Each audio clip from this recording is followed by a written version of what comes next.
It is said every single person that was involved in the torture of Christ and the crucifixion of Christ will actually be resurrected to see him return as King of Kings and Lord of Lords.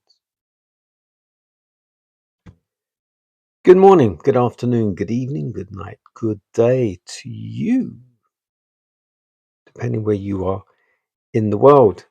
We're in London doing the nighttime devotion from the devotional Christ Triumphant. The title today, Witness of the Guards at the Tomb.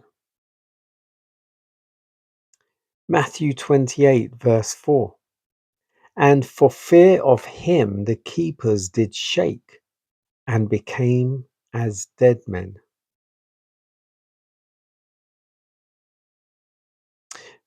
But where were the Roman guards? They had been enabled to view the mighty angel who sang the song of triumph at the birth of Christ. The angels now sang the song of redeeming love. When the heavenly train was hidden from their sight, they arose to their feet and made their way as quickly as their tottering limbs would carry them to the gate of the garden.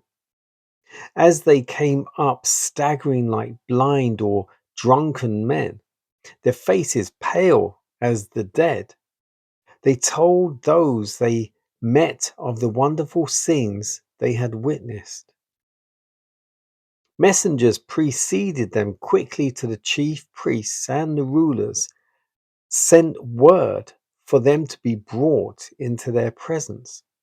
The hardened soldiers presented a strange appearance as they bore testimony both to the resurrection of the Christ and also of the multitude whom he brought forth with him as the one who holds life-giving power. They had not time to think or speak anything but the truth.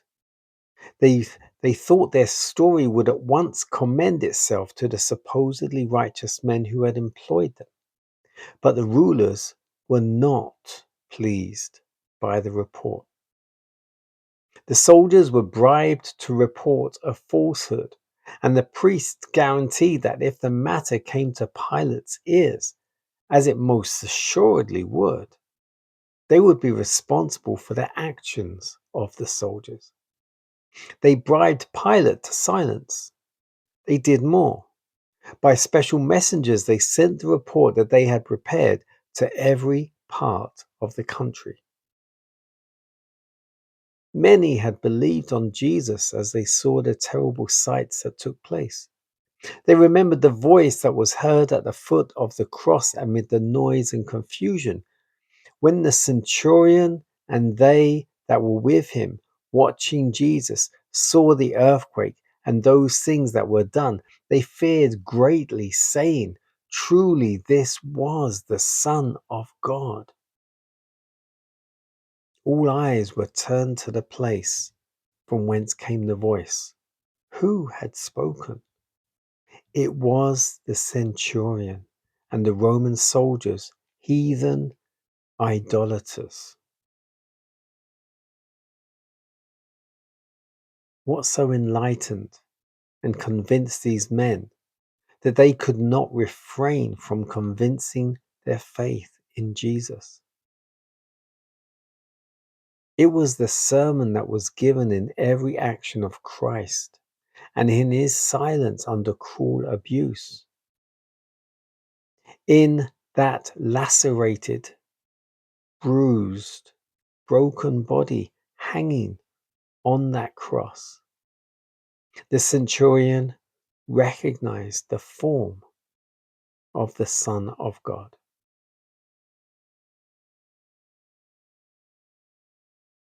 Witness of the guards at the tomb.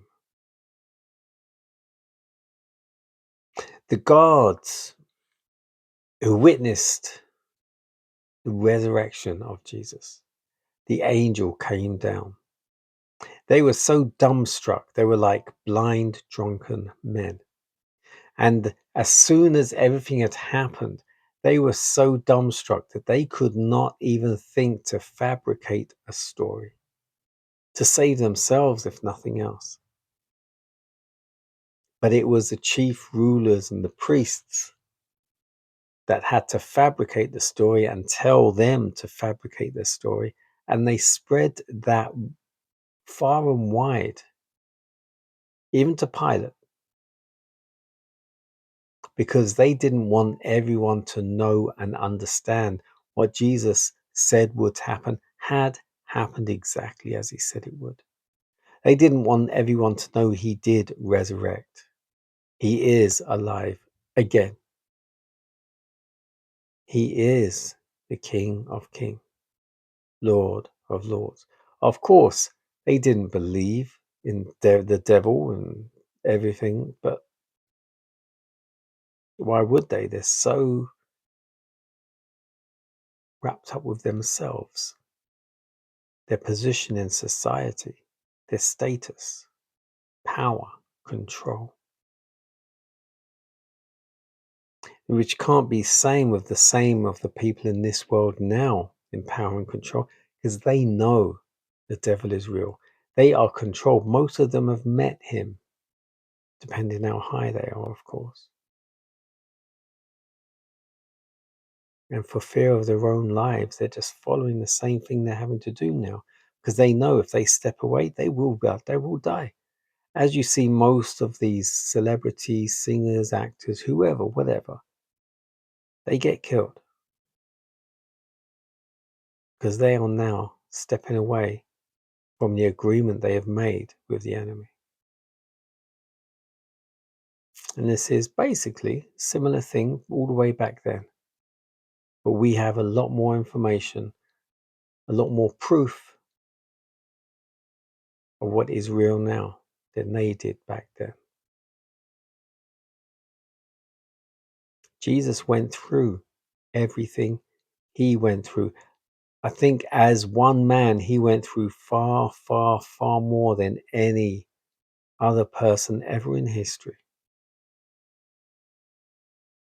But he had to carry all our sins